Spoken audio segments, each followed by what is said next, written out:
Hey everybody, welcome to the Colchour Shock Podcast. My name is Stephen Adeboye, and yes, we're doing this live, and this is a secret location, so we can't talk about it.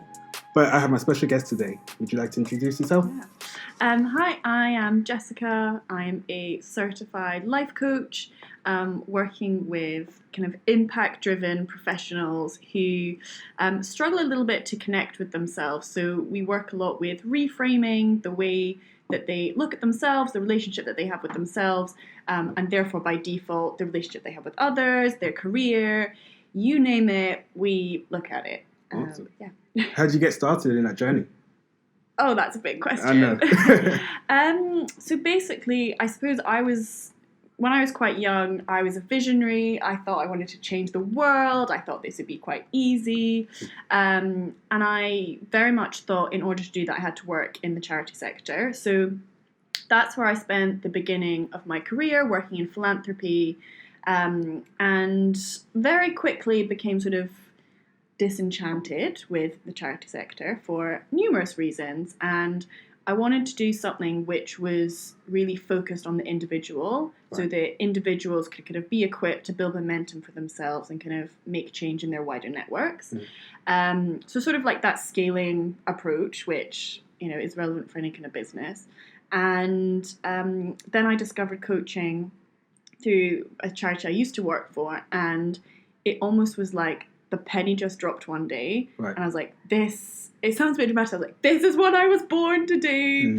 And I then just kind of went through the journey of gaining qualifications. You have to do an awful lot of coaching to be able to do that, which was great. And as COVID happened, I then just decided I needed to either go all in or I would never make a change. I'm quite risk averse. So I just thought, you know what, in order for this to really build impact, I just need to go all in. So I, took the plunge, and earlier this year went full-time with my coaching business, and I have not looked back. It has just been the best decision ever, and I would encourage everyone to take a few risks now and then. Yeah, and I think this podcast is all about taking risks that benefit your purpose, right? Yeah. So you knew, in essence, you wanted to make a change, a great change. You tried to do it for your organization, then said, actually, I can do it within myself. And I think when you're talking about yourself as a person to sort of create that change, you have to kind of be introspective as well. Is that something that you had to sort of deal with? Yeah, I think kind of one of the biggest things, and I know I'm not alone in this, it'd be interesting to see kind of what you think as well, but I think when anyone has an idea, a spark, they think, I want to do something which kind of facilitates change, that's when all of the kind of imposter syndrome, inner critic, everything comes in and says, you cannot do this. Why you? You're nobody. Nobody's going to listen to you. Nobody's going to care about your idea. And that was kind of, for me, one of the hardest things to kind of overcome. And it sounds cliche, but it's that kind of whole learning to love yourself, learning to accept yourself, be aware of both kind of the things that you don't like, but also the things that you do love about yourself, and really using them to your advantage. And I think one of the key things I've learned is that the things that we think hold us back are actually, have the potential to be some of our key kind of drivers and facilitators to help us do great things. Is that something that you kind of struggle with at all in your business? I think, I can speak for myself only. Definitely. I think it's one of those things, especially when you are skilled or you do want to challenge yourself and do something new, you always have that resistance. And whether that comes from your inner child or just, the adult brain that just says, hey, this isn't rational. Yeah, exactly. You're doing crazy. So you do have, I think it's good to surround yourself with people who actually remind you that actually you're not so crazy. You are taking a chance because it's for you. Yeah. And then also, they can also validate the things that you've done well. And it's always good to get feedback as well. Yeah. Because sometimes you might be overly like, yes, I can do it. Getting actually carried away. Yeah, and then it's like, actually, maybe take small steps instead of taking the big steps. Yeah, and I do think that's one of the key things that I think is really important to focus on is who you surround yourself with. 100%. And I kind of do this exercise a lot with my clients, which is just a very simple like rule of 5. And, you know, everyone says, oh, you are the 5 people that you surround yourself with. And actually, so many people know it, but never actually take the time to realize what influence these people have. Yeah. And yeah, there gets to a point you think, in order for me to succeed, it's not healthy or helpful to have these doubters, these naysayers kind of in your life. And I think one of those key things is when you're looking at kind of moving forward, taking big steps, sometimes you do have to leave people behind. I know. It's and hard. it is the so toughest hard. thing, yeah. It's so hard. 'Cause you're like, I love you so much, but it's just not working right now. And it is that kind of, it's me, not you, but it's me and I've grown. Yeah. And sadly, you don't fit into. Oh, it does sound so bad. It sounds like a breakup. We'll talk about relationships and breakups and stuff Friendship like that. breakups. I think that are a real hurts thing. harder. It's a real thing. Yeah, it is. Yeah. And it's weird because they see a perception of who you were previously. Exactly. And that image in their minds stays constant. And even though you try to change, you're almost like, I'm evolving as time goes on. Yeah. And so you're doing the same as well. Yeah. But it's finding that alignment. Exactly. And I think it's interesting because we sort of ask people to give us the permission to change. But also what is important is that we also give other people the permission to change. Yeah. And, you know, whether they outgrow us and we get jealous and we think, oh gosh, you've left me behind, or whether actually they've gone in a completely different direction. I think it's really important that we all give each other permission to say, hey, you've changed. And actually we should see that as a compliment. Yeah. Like, okay, you're not the same person you were last year. We're not meant to be. Exactly. Life is meant to change. We're meant to evolve. Our circumstances do change. And I think that's quite a tough learning curve is we outgrow people, but also we have to let people outgrow us, which, as we say, sometimes is sad. It's sad. But I try and look at the optimistic side of things as well, because there's new people that can come in. Yeah. And it's not almost filling that void, because you shouldn't necessarily use that, but they kind of fill that gap where you're trying to get to the next step. So, And I do think that's a really important thing, looking at any area, whether that is, you know, in relationships, with your career, or even whether it's, you know, people who perhaps suffer from anxiety, depression, things like that, is there's often this exercise which psychologists use, which is very simply thinking about what that takes up in your brain, and very simply thinking it's never going to go away, it'll always be there, but if it kind of they shrink in size, what then will you be able to allow into your brain? And I think even when we're looking at like intrusive thoughts or negative thoughts, things like that, if they were just, you know, we can't say I'm never going to have an intrusive thought ever again in my life, but it's about saying if that's not the dominant voice, what can the dominant voice be, and how much more room can I have to have, you know, kind words to myself or celebrations with myself. And it's really just about making the other things smaller and allowing ourselves to kind of grow into or manifest in, the good things in life. The good kind of narratives in our mind as well. Yeah, just hearing that, the key word I keep thinking is self-love, and how you really should be kind to yourself and almost in a way give yourself a break, because sometimes you don't necessarily, I mean, you see yourself as who you are, and then you say, I'm happy, but I want the next thing, right? I want to keep evolving and growing. Yeah. You're almost chasing that next version of yourself versus being present with yourself, but also recognizing there's so much growth to go. Yeah. How important is that, and how do you deal with that element of self-love? Yeah. It's so interesting, because when I look at it, kind of whether that's with my clients, I've kind of created this kind of 3-part stage, because I think a lot of the time when we think of self-love, we think of some kind of woo-woo Californian sitting on the beach with their crystals and aligning their chakras. And, you know, whilst of course for some people that is a massive element on it, actually it's accessible to professionals in London with, you know, busy kind of city life, or it's accessible to anyone wherever they are. And so I've kind of adopted this three-part kind of framework to look at it. And the first part is really just about self-awareness. I think it's very easy to kind of live in denial and, you know, think, I don't want to look at the things within myself that I carry shame for or anger about. Those are emotions which we often tend to think have no place in our life. They're not useful. We'll just, you know, throw them away. But I think the very first stage of that is awareness of them and kind of saying, okay, I experience this, I feel this is how it manifests itself in my life. And then the second bit is getting to a place of self-acceptance with them and saying, okay, I might not like these things, but they are a part of me. All of my experiences have made me who I am, and I have to accept that. Yeah. And I think that's when the bit that I find really interesting is we have two choices there. The first bit is, again, going almost to that self-denial and kind of, I don't want to face this, or we can get curious. And I think that's when the avenue to being able to love and kind of bring in self-love into the conversation, because once you have kind of a canvas of these are all the good things, these are all the bad things that we carry, you're able to look at them, you're able to accept them, and then you're able to get to a place to say, these are all a part of me, they make up exactly who I am, and yes, they have the potential to change, but actually they're parts of me and they deserve loving. There's a reason why, you know, some of the ways that I act out of shame or self-sabotage, they're there to protect me, and actually they're deserving of love as well.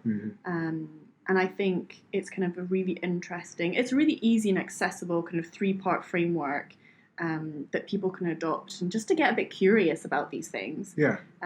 Because I think self-love can seem quite far away, abstract, a bit conceptualized, and this is really just a way to make it more accessible, make it easy for people to understand without thinking we need to get some crystals. Oh yeah, absolutely. And it's weird, 'cause it's not weird, but you know, you see on Instagram all the time, it's like elements of that, and it's very heightened.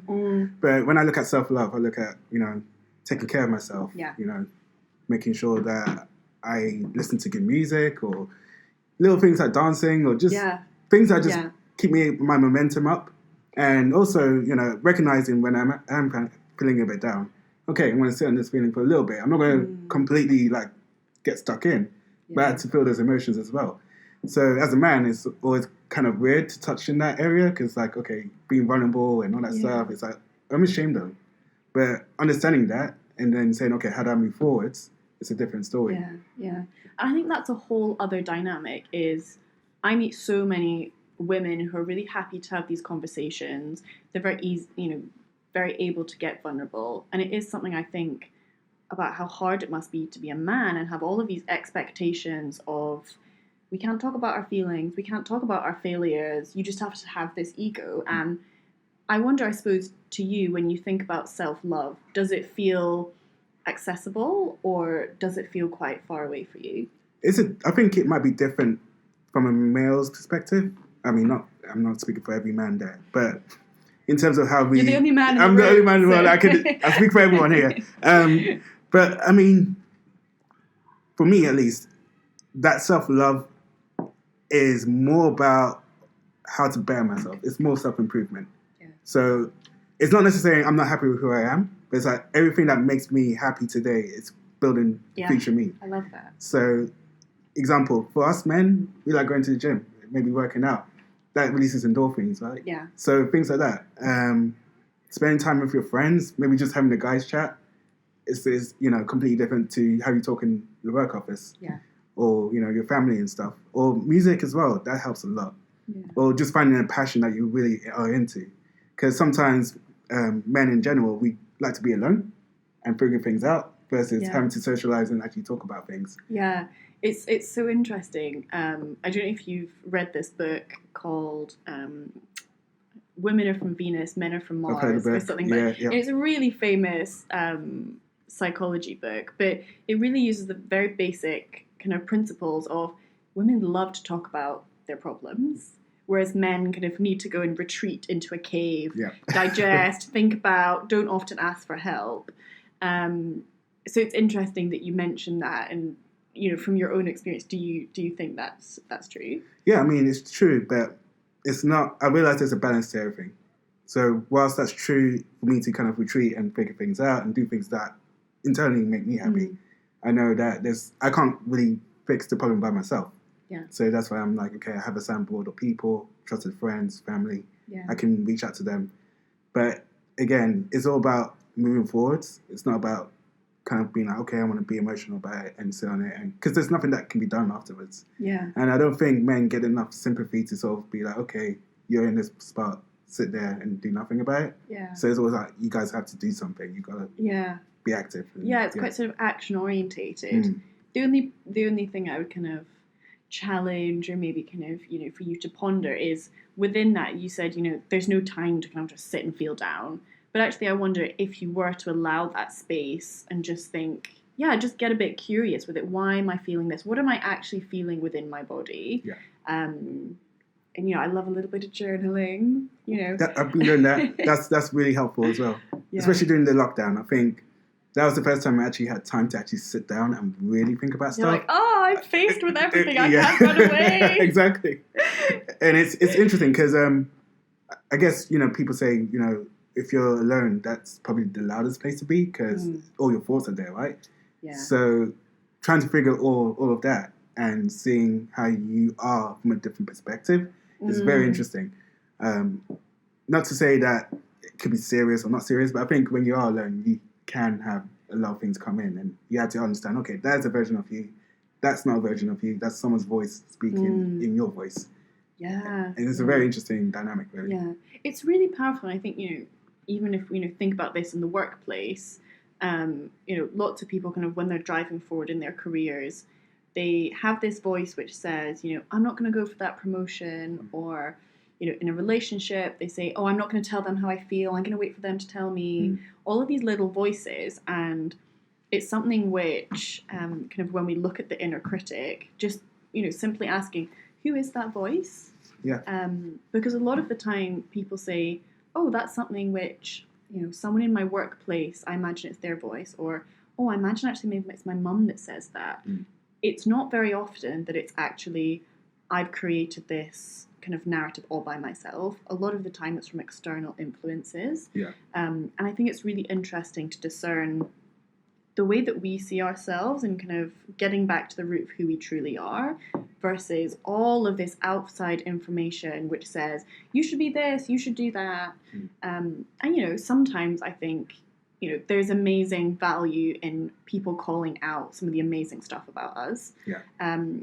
But sometimes I think we can too heavily focus on the criticism or the negative things that people have said to us, which aren't at the core of who we are. And I think it's key that we kind of take the criticism with a pinch of salt sometimes.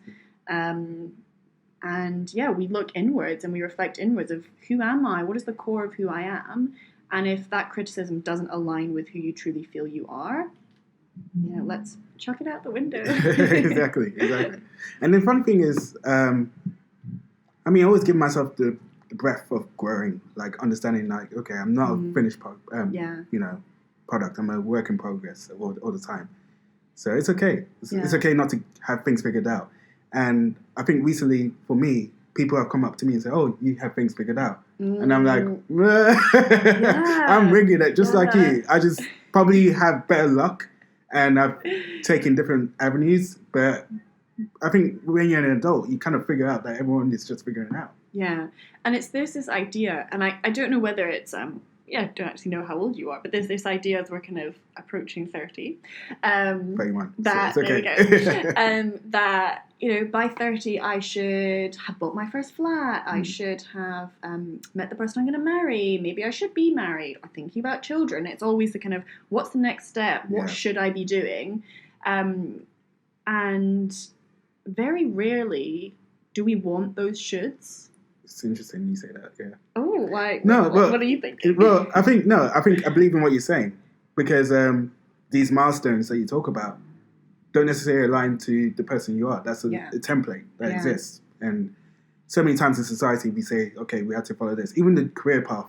Yeah. That's kind of a thing where we go into the education system and then come out 21, 22, and you just have to figure out what's the next step. Yeah. Based on the degree you took, based on the A-level you took, based on your GCSE results. Yeah. It kind of... It is mental. And it's something I think about a lot is, that kind of transition, if someone goes to university or whatever they do when they're kind of 18 leaving school, is 1 week, they got told you have to put your hand up and ask to go to the loo. Yeah. And then a few weeks later it's like, well, off you go into the world. The world is your oyster. You've got to make every single decision for yourself. Yeah. And it's kind of, how do we balance? We don't know how to be responsible for ourselves. We don't get taught, what is self-responsibility, because we think of it almost as a burden of, okay, here you go, make all your life choices.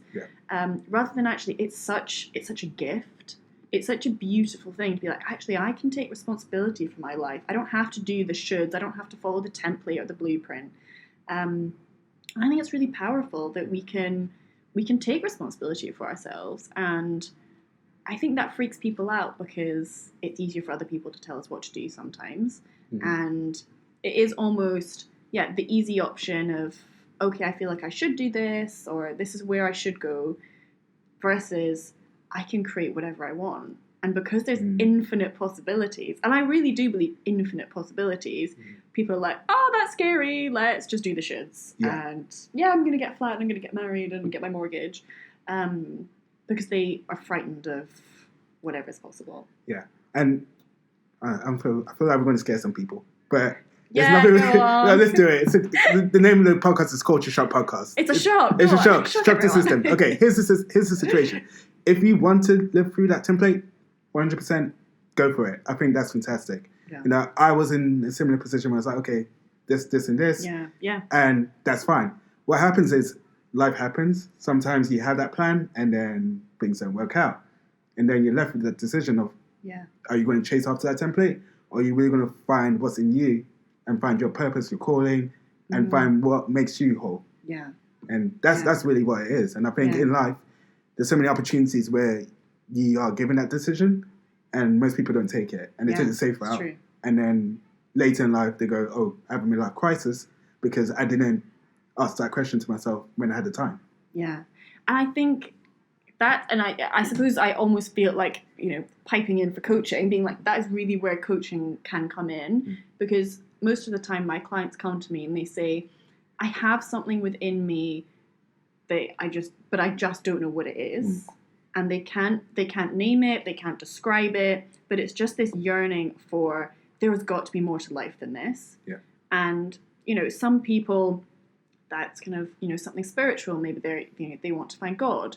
For other people, it's a career and finding a passion or impact-driven kind of career path. For some people, that's maybe I do want to have a family, or maybe I do want a romantic partner. And for some people, or what I feel like for the majority of people, it all starts with this dramatic looking inward. And I think out of all of that, that's the scariest thing. Yeah. Because, as you said, we're programmed to believe that life should look like X, Y, and Z.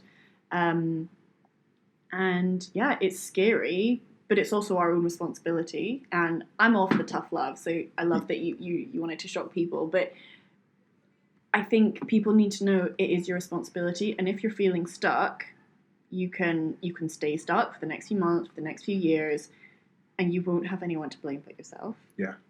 Or when you're at that crossroads, you can say, actually, I'm going to practice radical self-responsibility and also radical self-love and say, I was made for more than this life I've created, and do something about it. Get curious, read some self-help books, or, speak to a coach, or speak to your friends. Get curious about life, and just see where that goes. Because in the end, what have you got to lose? You've either going to have your average life of it's fine, it's okay, everything's fine, or you're going to go on the other route, which could be filled with the hell yeses, but also the hell no's. But I feel like living in the kind of the bright colours is far better than living in that grey zone where nothing grows, it's just a bit, grey and boring, and it's fine. But I really think life is meant to be more than just fine. We were created to do something beautiful and incredible. And I think, it's within all of us to discover that. Yeah, 100%. No, we're running out of time. I wanted to ask one big question. Yes, go on. Big question. Relationships. Woo! Important. Yeah. I think they are important. I think in today's climate, there are some leverages in terms of what that relationship can offer another person. Yeah. But when we're talking about finding your better half and then using that not using that person, but that person benefiting from your growth and vice versa.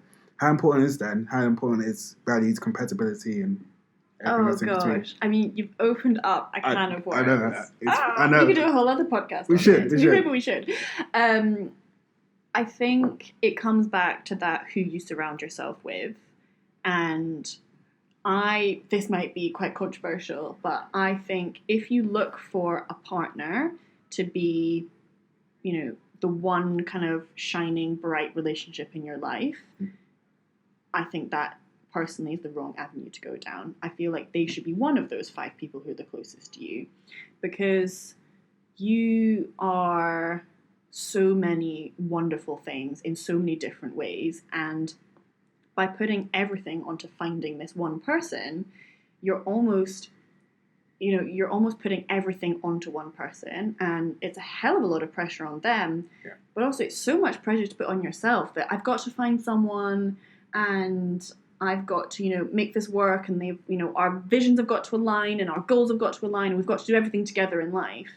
And I think it's a lot of pressure, whereas actually, I love Sex and the City, and basically there's this one quote where they're talking about, why can't your girlfriends be your soulmates? And I think that's the same, in any kind of friendship, relationship, family. There are people in our lives who will have an incredible impact on us, and I think by just focusing all of that attention on one person, I think, the other people perhaps lose a little bit of impact.